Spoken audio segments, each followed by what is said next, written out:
میرے دوستوں اور ساتھی،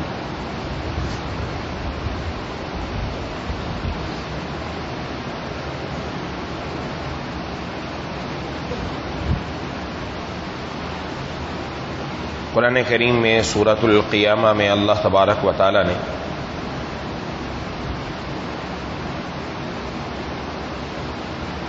انسان کے دنیا سے رخصت ہونے کا تذکرہ فرمایا کہ جب انسان کو موت آتی ہے اور موت کا وقت قریب پہنچتا ہے تو گھر والے، عزیز و اقارب، رشتہ دار جمع ہیں، کہتے ہیں کوئی بلاؤ کسی جھاڑ پھونک والے کو، بلاؤ کسی ڈاکٹر کو، بلاؤ کسی حکیم کو، شاید یہ تندرست ہو جائے، شاید یہ ٹھیک ہو جائے۔ لیکن اس بندے کو یقین ہو چکا ہوتا ہے کہ وہ دنیا سے رخصت ہونے والا ہے اور اپنے رب سے جا کر اس کی ملاقات ہونے والی ہے۔ یہ جو موت ہے، دنیا کے اندر بہت سارے لوگ ایسے ہیں کہ جنہوں نے اللہ تبارک و تعالی کا انکار کر دیا، لیکن موت کو کوئی جھٹلا نہ سکا۔ موت ایسی ایک اٹل حقیقت ہے، ایک قطعی اور یقینی آنے والی چیز ہے، لیکن جتنی یقینی یہ آنے والی چیز ہے اتنا ہی بے یقین اس کا وقت ہے کہ نامعلوم کس وقت بلاوا آ جائے۔ جناب نبی کریم صلی اللہ علیہ وسلم نے ارشاد فرمایا کہ دو نعمتیں ایسی ہیں جس کے بارے میں انسان دھوکے میں پڑا رہتا ہے۔ ایک، انسان کو اللہ تبارک و تعالی نے صحت دی، اس میں دھوکے میں ہے کہ صحت والی زندگی میں وہ اپنے رب کو بہت راضی کر سکتا ہے، صحت والی زندگی میں آگے بڑھ سکتا ہے، لیکن وہ اس صحت والی زندگی میں دھوکے میں پڑا رہتا ہے، یہاں تک کہ ایسا بیمار ہو جاتا ہے کہ پھر اگر رکوع بھی کرنا چاہے تو رکوع نہیں کر سکتا، سجدہ بھی کرنا چاہے سجدہ نہیں کر سکتا، مسجد میں چل کر آنا چاہے چل کر نہیں آ سکتا۔ اور ایک فراغت، انسان کو اللہ نے جو وقت دیا ہے، مصروفیت سے بچا ہوا وقت فراغت کا، اس میں بھی دھوکے میں پڑا رہتا ہے کہ وہ فراغت کا وقت دنیا کے اول فول کاموں میں اور ادھر ادھر کی باتوں میں گزار دیتا ہے، حالانکہ یہ صحت کی نعمت کو استعمال کرتا، فراغت کی نعمت کو استعمال کرتا تو ان کو قیمتی بنا سکتا تھا۔ اور آج ہماری کیفیت یہی کہ اللہ تبارک و تعالیٰ نے صحت کی نعمت بھی دی، فراغت بھی ہے، ماہ مبارک بھی ہے، جس کے اندر اس فراغت اور صحت کو استعمال کر کے ہم نہ جانے کہاں سے کہاں تک پہنچ سکتے ہیں، رب تعالیٰ کا کیا قرب حاصل کر سکتے ہیں۔ ان دو نعمتوں میں آج بھی انسان دھوکے میں پڑا ہوا ہے، اور ایسا دھوکے میں ہے کہ رات کو اگر آپ باہر نکل جائیں تو چوکوں اور چوراہوں پر، صبح کو سحری کے وقت میں بھی آپ کو نوجوان بیٹھے ہوئے نظر آئیں گے، کیا کر رہے ہیں؟ ان کے ہاتھوں میں موبائل ہیں، موبائل پر کیا کر رہا ہے؟ یہ گیم کھیل رہا ہے۔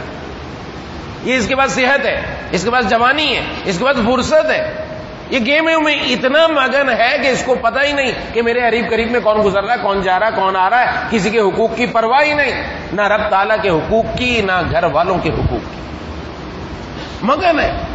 کچھ گیمیں آن لائن ہے، کچھ گیمیں آف لائن ہے، بس ان گیموں کے اندر اتنا مگن ہے، پیسہ بھی برباد کر رہا ہے، وقت بھی برباد کر رہا ہے، صحت بھی برباد کر رہا ہے۔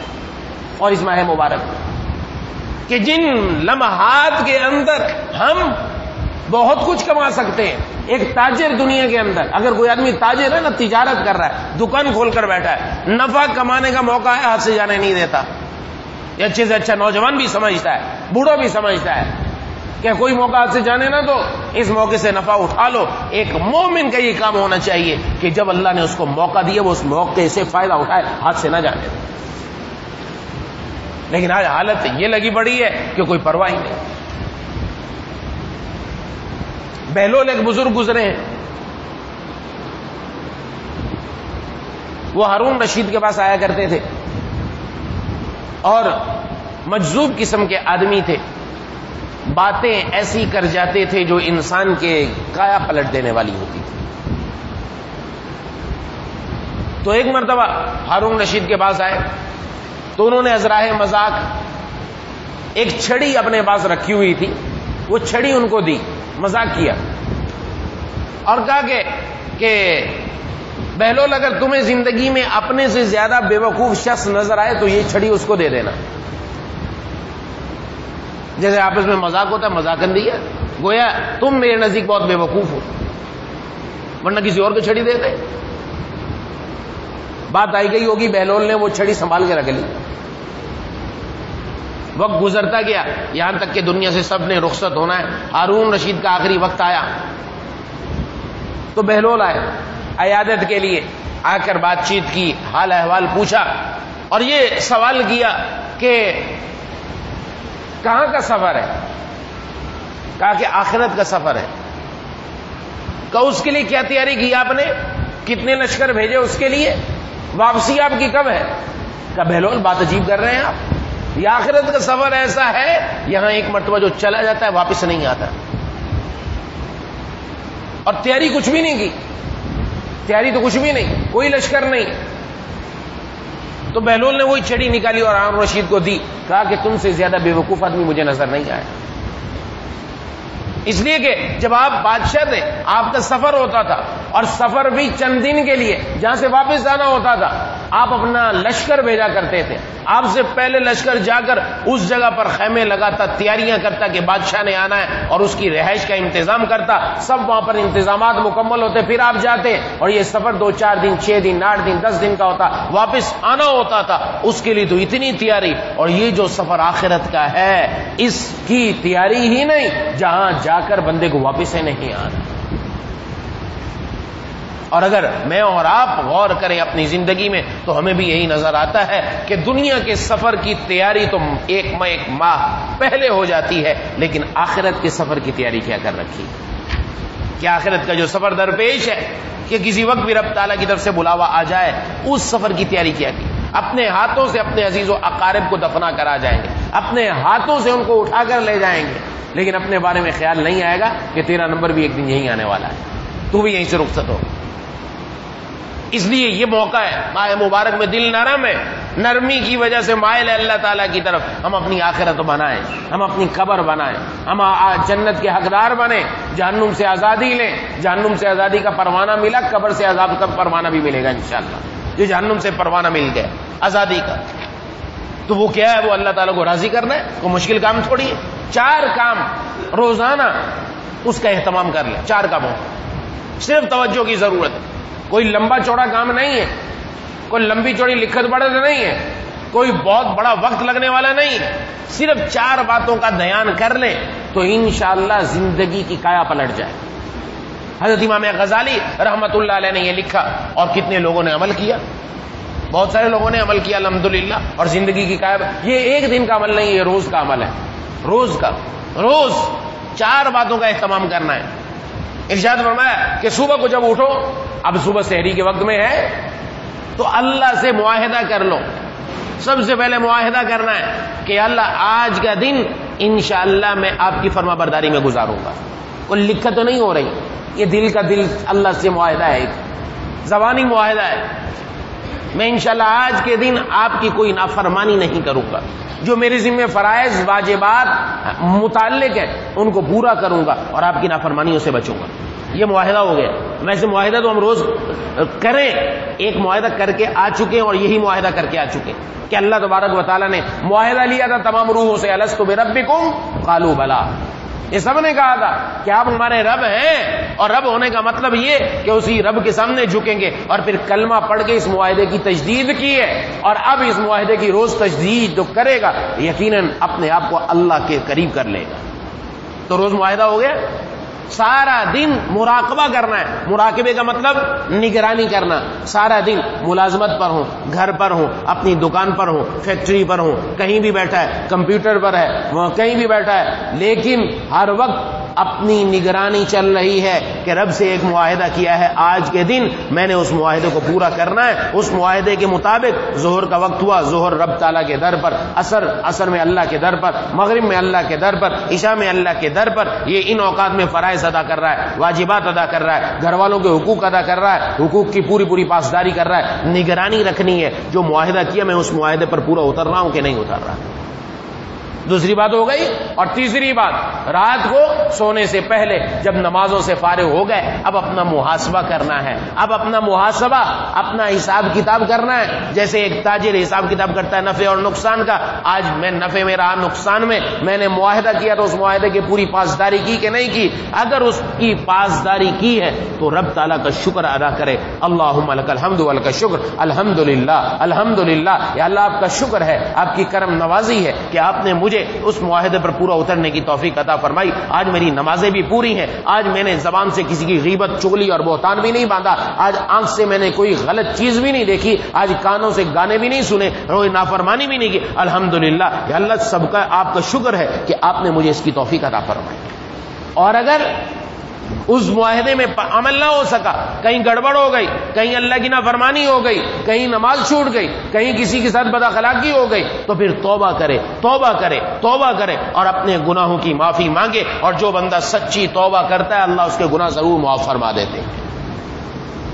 یہ 4 کام ہو گئے۔ صبح کو معاہدہ کیا، اس معاہدے کے بعد دن بھر اپنی نگرانی رکھی، اور دن بھر نگرانی رکھنے کے بعد شام کو محاسبہ کیا، اور محاسبہ کرنے کے نتیجے میں یا تو شکر کیا یا توبہ کی، شکر گزار بن گیا یا توبہ کی، دونوں کاموں سے انسان کا کام بنے گا۔ اور جو بندہ روزانہ رات کو سونے سے پہلے اپنے دن بھر کے تمام گناہوں کی معافی مانگ کر سویا کرے گا تو رات کو اگر انتقال ہو گیا انشاءاللہ سیدھا جنت میں جائے گا، کیونکہ اس کے ذمہ کوئی گناہ ہی باقی نہیں۔ یہ روز اپنا حساب کتاب صاف کر رہا ہے، روز۔ اور اگر اگلے دن میں بھی ہوا تو پچھلے کسی دن کا کوئی گناہ باقی نہیں، ایک دن ہے انشاءاللہ اللہ وہ بھی معاف فرما دے۔ روز حساب کریں، روز اپنی معافی، روز جتنے گناہ ہوئے ان خطاؤں کی معافی مانگ کر رب تعالیٰ سے سویا کریں، اہتمام کریں۔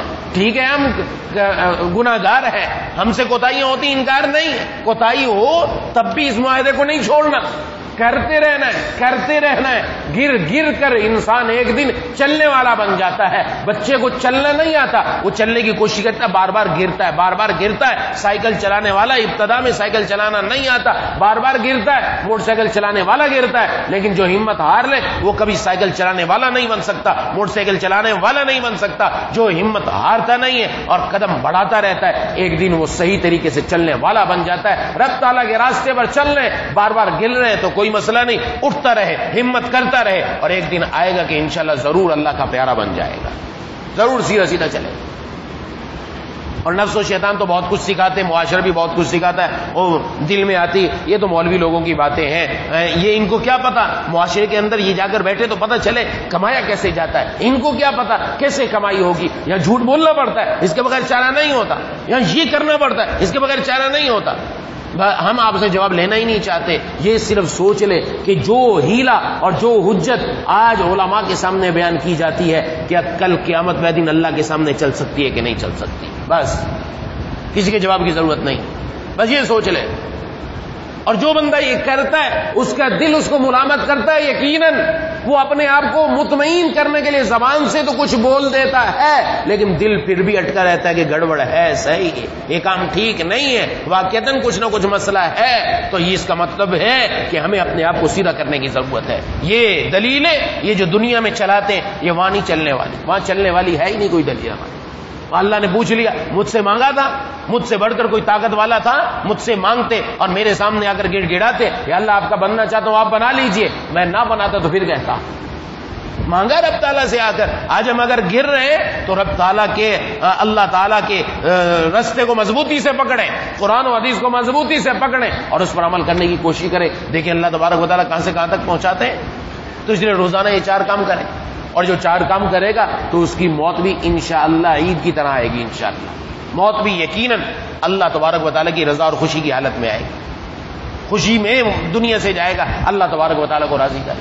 لیکن ہے توجہ ہو جائے، فکر ہو جائے، جیسے اب فکر ہے الحمدللہ، ایسا نہیں کہ فکر نہیں، فکر مند ہے تبھی تو الحمدللہ مسجد میں آ کر بیٹھے، تبھی تو نماز پڑھی، تبھی تو روزہ رکھا، تبھی تو تراویح پڑھی، کچھ نہ کچھ الحمدللہ فکر ہے، ہر مسلمان میں فکر ہے۔ اس فکر کی جو چنگاری ہے اس کو مزید روشن کر کے اور آگے بڑھنا ہے، اور اپنی زندگی میں یہ 4 چیزیں لے کر آئے۔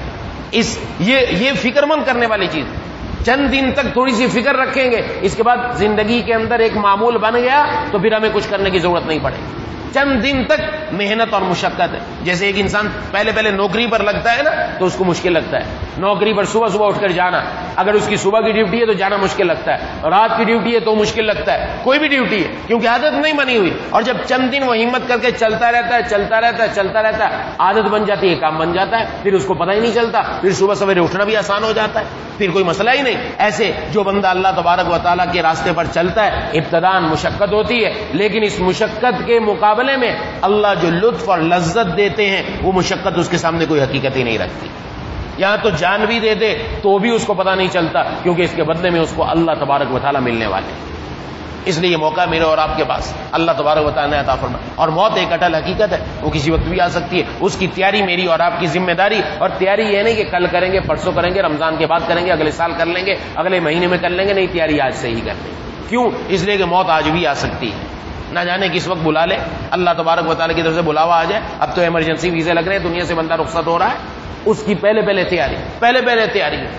ایک بزرگ گزرے ہیں، وہ فرماتے ہیں کہ میں نے ایک دن ارادہ کیا کہ میں نیک لوگوں کی خدمت میں جاؤں اور ان سے جا کر معلوم کروں کہ اگر آپ کو پتہ چل جائے کہ یہ آپ کی زندگی کا آخری دن ہے تو آپ کیا عمل کریں گے۔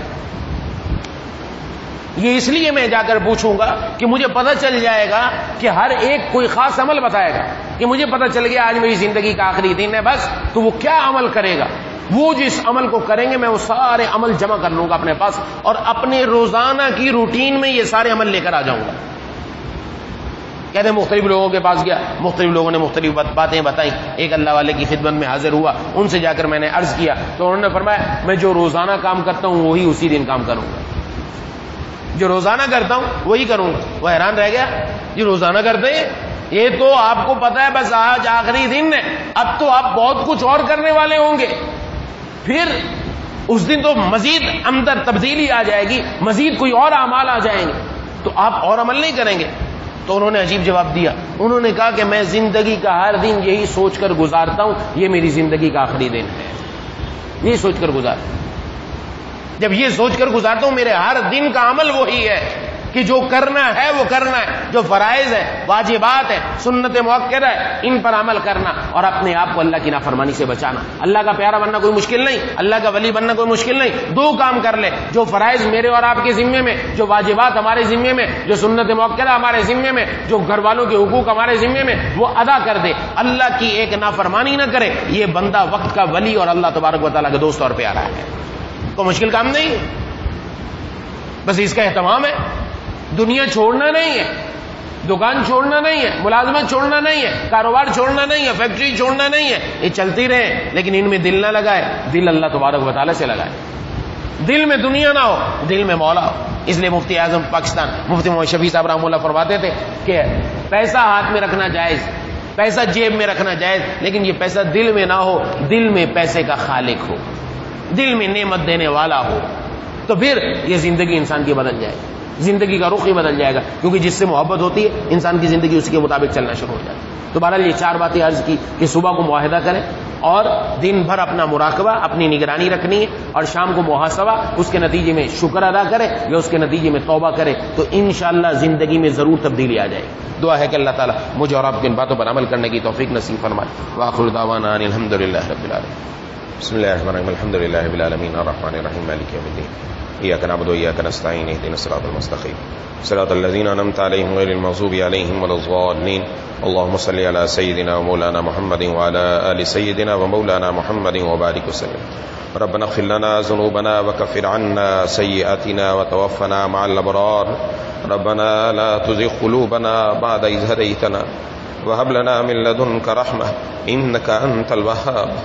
اللهم إنا نسألك رضاك والجنة، اللهم إنا نعوذ بك من سخطك والنار، اللهم ألهمنا رشدنا وقنا شرور أنفسنا اللهم ارحمنا بترك المعاصي ولا تشقنا بمعصيتك یا الہ العالمین یا ذی الجلال والاکرام، میرے کہنے میں، ساتھیوں کے سننے میں اخلاص پیدا فرما دیجیے، پھر ہم سب کو اس پر عمل کرنے کی توفیق عطا فرما دیجیے۔